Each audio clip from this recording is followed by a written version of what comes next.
नंदुरबार. नीट पेपरफुटी आंदोलनाला यश.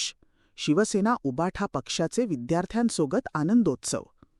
नीट पेपरफुटी प्रकरणाविरोधात दिल्लीतील जंतर मंतरवर विद्यार्थ्यांनी केलेले आंदोलन व शिक्षण मंत्री धर्मेंद्र प्रधान यांनी पदाचा राजीनामा दिल्याने या आंदोलनाला यश मिळाल्याच्या पार्श्वभूमीवर उद्धव बाळासाहेब ठाकरे शिवसेनेतर्फे नंदुरबारमध्ये आनंदोत्सव साजरा करण्यात आला. शहरातील नेहरू चौकात संपर्कप्रमुख गुलाबराव वाघ यांच्या नेतृत्वाखाली ढोल ताशांच्या गजरात मिरवणूक काढण्यात आली. यावेळी कार्यकर्ते व विद्यार्थ्यांनी पेढे आणि चॉकलेट वाटून आनंद व्यक्त केला.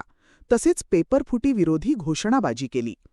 यावेळी बोलताना गुलाबराव वाघ यांनी नीटसारख्या राष्ट्रीय परीक्षेतील पेपरफुटी हा विद्यार्थ्यांच्या भविष्याशी झालेला गंभीर विश्वासघात असल्याची टीका केली. विद्यार्थ्यांच्या एकजुटीमुळे सरकारला कारवाई करावी लागली असून हा विद्यार्थी शक्तीचा विजय असल्याचे त्यांनी सांगितले. आंदोलनात जिल्हाप्रमुख पंडित माळी, युवासेना जिल्हाप्रमुख सागर पाटील, महिला जिल्हाप्रमुख रीना पाडवी, तालुका प्रमुख रमेश पाटील, जिल्हा सचिव दिनेश सोनवणे सह जिल्ह्यातील पक्षाचे पदाधिकारी, शिवसैनिक आणि विद्यार्थी मोठ्या संख्येने सहभागी झाले होते. या देशामध्ये दिल्लीला जंतर मंतरवर 27 दिवस उपोषण चाललं युवा शक्तीचं. आणि ज्यांना या सरन्यायाधीश यांनी कॉक्रोच म्हटलं, तर हे कॉक्रोच काय करतील. पण या कॉक्रोचने दाखवून दिलं की या युवा शक्तीपेक्षा कोणीही मोठी नाही. कितीही मोठींची ती छाती असेल तरी या युवा शक्तीने छाती कमी करून दाखवली.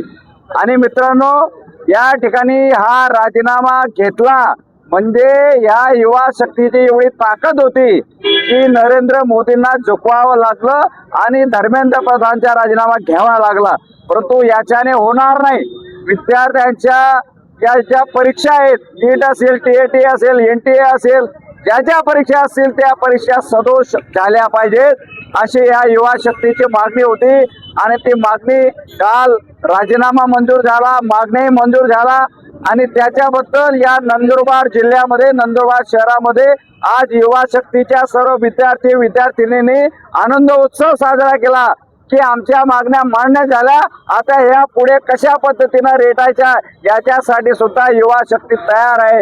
याच्या पुढे जर काही केलं तर अजून युवा शक्ती हे आंदोलन उभं करणार या देशामध्ये.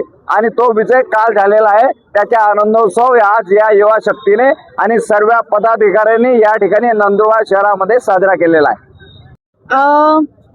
कालच राजीनामा झालाय धर्मेंद्र प्रधान यांचा.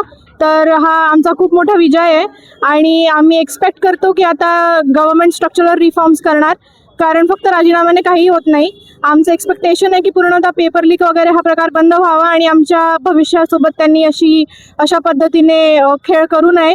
आणि त्यांचा स्ट्रक्चरल रिफॉर्म्स ही आमची एक्सपेक्टेशन आहे. ज्या पद्धतीने पंतप्रधानांनी सांगितलं की त्यांनी आमचे सजेशन्स वगैरे त्यांनी ऐकले, त्यांना आवडलेत, तर त्यांनी ते अंमलात आणावे आणि त्या पद्धतीने त्यांनी ॲक्ट करावा. आणि of course democracy, in the democracy people owns the power and government borrows it. आणि ही गोष्ट आता सिद्ध झाली आहे. सो गव्हर्नमेंटनी त्या पद्धतीने वर्क करायला पाहिजे. Not like they on the power, they have borrowed it from us, so they should work like that, they should act like that. Thank you.